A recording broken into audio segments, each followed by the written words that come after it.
Hello and good morning, second grade. Today, I'm going to read your last story for the whole year. This story is called The Cat and the Mice. Next week, we do have one more class, but we will be doing something a little different.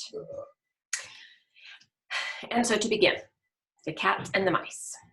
There was once a cat that lived on a farm, and while this cat was young and sprightly, he would run about and be able to catch mice and feed himself. But as he grew older, he became fat and lazy.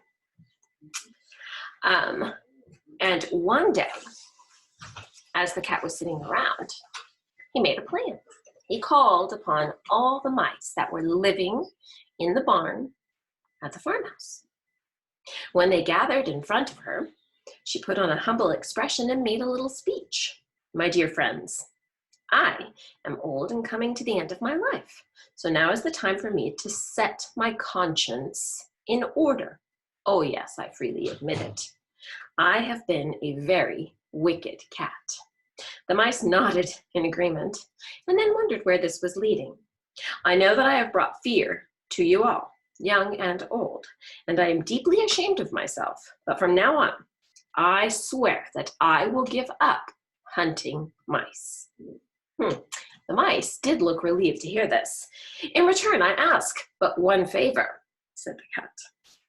Just to show that you forgive me and trust me, I'll ask that twice every day, once in the morning, once at night, you should file past me, one by one, like a parade. And give me a little bow and show that there are no hard feelings.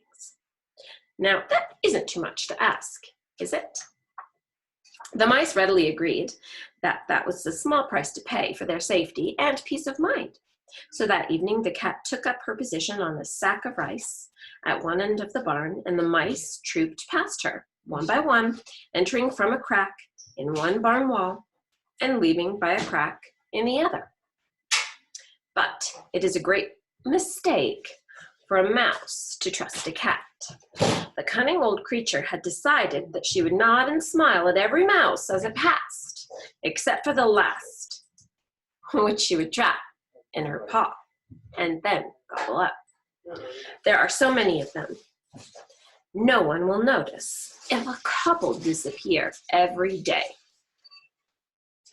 And so the cat put his plan into action, and sure enough, for a few days, he ate very well without the bother of hunting.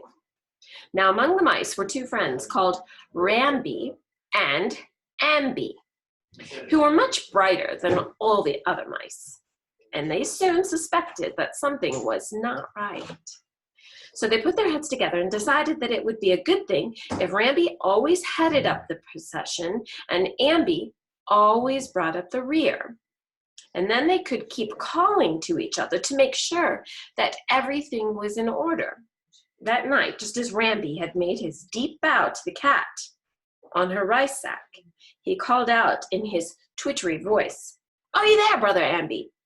"I am indeed," came the equally twittery reply, right at the end of the line. To the cat's intense irritation, the two of them kept up this conversation while all the other mice trooped by, and it prevented him from getting his supper. The next morning, because he was feeling even hungrier, the cat was furious when the same thing happened again. But he forced herself to be patient.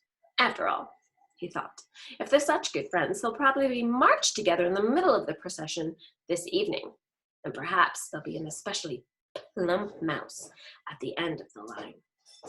Imagine his rage when the performance was repeated, with Ramby and Amby calling out to each other all the time. That night, Amby noticed how her claws were twitching with anger and frustration, and told his friends what he'd seen.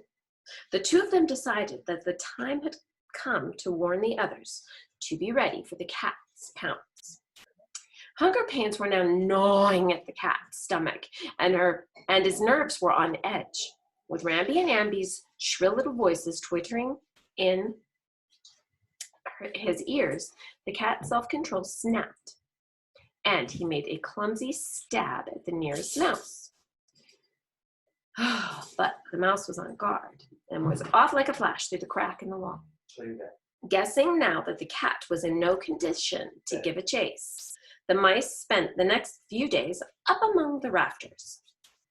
The cat knew that he was defeated and waddled off to find some other farm. And after that, the mice lived very easily, and in gratitude to Rambi and Ambi, always let them have the place of honor on the rice sack.